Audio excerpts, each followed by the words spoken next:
Hello दोस्तों, नमस्कार। देखिए, आज मैंने क्या सर्च मारा। एक ऐसे हस्ती के बारे में गूगल में सर्च मारा जिससे आप सुन करके दंग रह जाएंगे। और उनका नाम है श्री अरविंद घोष। देखिए, यही उनका फिगर है। ये अपने समय के बहुत बड़े संत थे। और जब मैंने गूगल से इनके बारे में पूछा कि मुझे अरविंद घोष के बारे में आप संक्षिप्त जानकारी दीजिए, उनके जन्म के बारे में, उनके मृत्यु के बारे में हमें थोड़ा कुछ बताइए, तो आइए जानते हैं गूगल ने मुझे अपने साथ क्या जानकारी साझा किया है। इसके बारे में थोड़ा जानते हैं और समझने और सीखने का प्रयास भी करते हैं। देखिए, अरविंद घोष एक भारतीय योगी, दार्शनिक, कवि और राष्ट्रवादी थे जिन्होंने 15 अगस्त 1872 को कोलकाता में जन्म लिया था। उनकी मृत्यु 5 सितंबर 1950 को पांडिचेरी में हुई थी। उन्होंने योग और दर्शन के माध्यम से जीवन के बारे में अपने विचार व्यक्त किए। वाह, आजकल ऐसे आदमी कहाँ मिलेंगे? कहीं नहीं। हम सभी रील्स बनाने में लगे हुए हैं। हम सभी छोटे छोटे शॉर्ट्स से बहुत बड़ा ज्ञान पाना चाहते हैं, जो कि असंभव है। अरविंद घोष का जन्म और प्रारंभिक जीवन। अरविंद घोष का जन्म 15 अगस्त 1872 को कोलकाता में हुआ था। उनके पिता कृष्णधन घोष एक प्रसिद्ध वकील थे, जबकि उनकी माता स्वर्णलता देवी एक धार्मिक महिला थी। अरविंद को पाश्चात्य जीवन शैली और शिक्षा का प्रभाव उनके पिता के कारण हुआ। देखिए, यदि आप अध्यात्म के क्षेत्र में जा रहे हैं तो हमारे ऊपर किसी न किसी का प्रभाव होता है, उनके संस्कार का। कहीं न कहीं धर्म की चोट हमें लगी हुई होती है, तभी हम उस रास्ते पर अग्रसर होते हैं, या कभी न कभी कोई न कोई हमें धर्म पर जाने के लिए मजबूर किया होता है। जिस प्रकार से लोगों को अधर्म पर जाने के लिए आज के तारीख में मजबूर किया जा रहा है। आगे आते हैं अरविंद घोष का कार्य और जीवन दर्शन।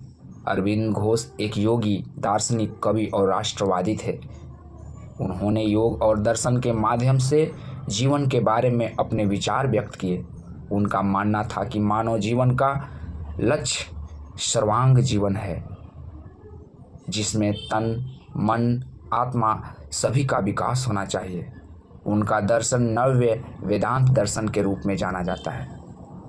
आगे देखते हैं अरविंद घोष का योग दर्शन राजनीति में किस प्रकार का वो योगदान दिए हैं। अरविंद घोष के महत्वपूर्ण कार्य, प्रमुख कार्य, योग और दर्शन। उन्होंने योग दर्शन के माध्यम से जीवन के बारे में विचार व्यक्त किए। सिर्फ ज्ञान देकर के ही नहीं, योग और दर्शन दोनों को एक साथ प्रस्तुत किया। राजनीति में वे भारतीय स्वतंत्रता आंदोलन में सक्रिय रूप से शामिल थे। साहित्य में उन्होंने कई किताबें और लेख लिखे जो हम सभी को पढ़ना चाहिए। शिक्षा, उन्होंने शिक्षा के महत्व पर बल दिया, अपनी शिक्षा प्रणाली विकसित की। वाह, सोचिए, शिक्षा के महत्व पर बल दिया तो यकीन मानिए, शिक्षा के बारे में जो भी बात बताए होंगे वो आज के तारीख में मेरा ऐसा मानना है कि उनकी शिक्षा नीति भविष्य के लिए बहुत ही काम की चीज़ होगी। अरविंद घोष का जीवन दर्शन। अरविंद घोष का जीवन दर्शन मुख्य रूप से निम्नलिखित तत्वों पर आधारित है। सर्वांग जीवन। उनका मानना था कि मानव जीवन का लक्ष्य सर्वांग जीवन है, जिसमें तन, मन और आत्मा सभी का विकास होना चाहिए। आगे क्या कहता है? आध्यात्मिक विकास। उन्होंने आध्यात्मिक विकास के माध्यम से संसार को अभिव्यक्ति के रूप में स्वीकार किया। योग। उन्होंने योग को मानव जीवन को बेहतर बनाने का एक महत्वपूर्ण साधन माना। सांप्रदायिक सद्भाव। वे सभी धर्मों, संस्कृतियों के बीच सद्भाव में विश्वास करते थे, लेकिन आज के तारीख में एक धर्म वाला आदमी दूसरे धर्म के नाम पर एक दूसरे के प्रति जान पर खेलने के लिए तैयार है। आगे क्या कहता है अरविंद घोष का योगदान। अरविंद घोष एक महान विचारक और दार्शनिक थे जिन्होंने भारत के इतिहास में महत्वपूर्ण भूमिका निभाई। उनके दर्शन योग ने कई लोगों को प्रेरित किया। अरविंद घोष से कुछ संबंधित महत्वपूर्ण किताबें: द साइंस ऑफ योग, the mother, the synthesis of योग। अरविंद घोष से संबंधित कुछ महत्वपूर्ण लेख: the ideal of human unity, the future of India. तो देख रहे हैं दोस्तों, उन्होंने अंग्रेजी पुस्तक भी लिखे हैं। तो सिर्फ वो संत ही नहीं बल्कि बहुत पढ़े लिखे जानकार, और उनके पिताजी वकील। तो सोचिए वो अपने आप में कितने बड़े हस्ती होंगे। अरविंद घोष आगे निष्कर्ष में क्या कहता है, अरविंद घोष एक महान योगी, दार्शनिक, कवि और राष्ट्रवादी थे जिन्होंने भारत के इतिहास में एक महत्वपूर्ण योगदान दिया। उनके दर्शन और योग ने कई लोगों को प्रेरित किया।